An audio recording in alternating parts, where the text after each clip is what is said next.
Welcome back to my microlearning on HBR's 10 must-reads on emotional intelligence. Here is a leadership truth that explains a lot of what you see at work today. A leader's mood directly impacts business performance. Not just strategy, not just intelligence, but emotions. Starting at the top and spreading through the organization, in the next few minutes, we will look at how leaders' inner state shapes culture, performance, and results, using simple real-world examples we can picture immediately. Segment 1. Emotional intelligence in action. Research consistently shows that emotionally intelligent leaders are those who are self-aware, empathetic, and emotionally regulated. That will enable them to get better performance from their teams. Think of a department head in a hospital who realizes that her own stress is spilling over to her team. She starts doing one small thing between patient interactions, a 30-second pause to breathe, reset, and walk in calm. Over 8 months, her team reports feeling more supported and patient satisfaction scores jumped significantly. It is nothing about strategy. The big shift was her emotional awareness and the mood she brought into every interaction. Segment 2. Mood contagion. A normal day at work.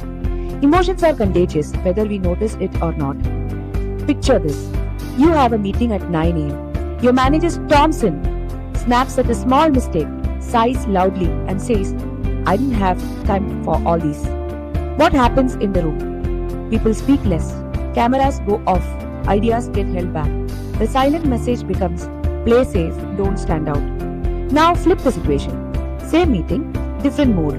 The manager walks in and says, "We have got challenges, but we will handle them together. Let's look at what's in our control today." The energy lifts. People share more, ask questions, and feel safer to suggest solutions. In both cases, the leader's mood sets the temperature. Everyone else adjusts to it. Segment 3. Why leaders set the emotional climate. People watch leaders constantly. Even when the leader is not in the room, their emotional tone travels. The how things feel culture reflects their behavior. Think of Indra Nooyi at PepsiCo. Her personal warmth and gestures like writing thank you letters to employees' families send waves of emotional connection through the company, boosting engagement scores and retention. High emotional intelligence creates climates where trust thrives and teams innovate. Low emotional intelligence breeds anxiety and short-term fixes. Segment 4. CEO disease. When no one tells you the truth. Now let's talk about a hidden risk. CEO disease. When leaders think, if there is a problem with my behavior, someone would tell me, but no one actually does. Here is a common scenario. A senior leader believes they are just being direct. Teams experience them as harsh and dismissive. Because people fear consequences, they don't say anything. Instead, they stop bringing bad news. They sugarcoat feedback, nod in meetings, and vent privately. Over time, the leader is shocked when key talent leaves or when a major issue explodes out of nowhere. It didn't appear suddenly. People just didn't feel safe to tell the truth. That's CEO disease in everyday language. A feedback gap around your emotional impact. Segment 5. A simple 5-step practice for emotional leadership. So, how can a leader strengthen emotional leadership in a practical way? Here is a simple 5-step process you can turn into a self-coaching routine. Who do I want to be? Pick 3 words that describe your ideal leadership mood. For example, calm, fair, energizing. Second question is, who am I now? Ask 3 to 5 trusted people what 3 words describe how I show up when I am under pressure. Third question, how do I get from here to there? Choose one trigger situation like Monday reviews or crisis calls and plan one new behavior. Pausing before speaking, asking one or more question or acknowledging emotions in the room. Fourth question is, how do I make it stick? After key meetings, take 1 minute to note, what mood did I bring? What did it create? This reflection strengthens new neural pathways over time. Fifth one, who can help me? Ask a peer or mentor.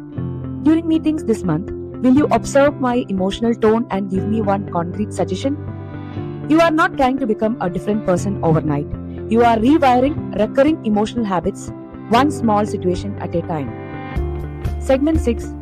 Good mood is not fake positivity. Being emotionally intelligent doesn't mean being falsely cheerful. Authentic leaders acknowledge struggle while radiating calm confidence. During the pandemic, Ernest Sorensen of Marriott, even while battling cancer, recorded a heartfelt message to employees. Honest about hard times yet full of hope. That's called resonance. Matching emotional tone to reality while keeping people focused on the path forward. Now, let's move on to our reflection and final takeaways on primal leadership. Primal leadership reminds us of a simple reality. Emotions set the tone. The tone shapes behavior. Behavior shapes results, and leaders set the tone. So, here is a question to carry with you. Before you speak, decide, what do I want people to feel after this meeting? Safer, clearer, more focused, or more hopeful? Because in the end, your mood is not background noise. It's the first signal your team reads, and it either unlocks their best or shuts it down.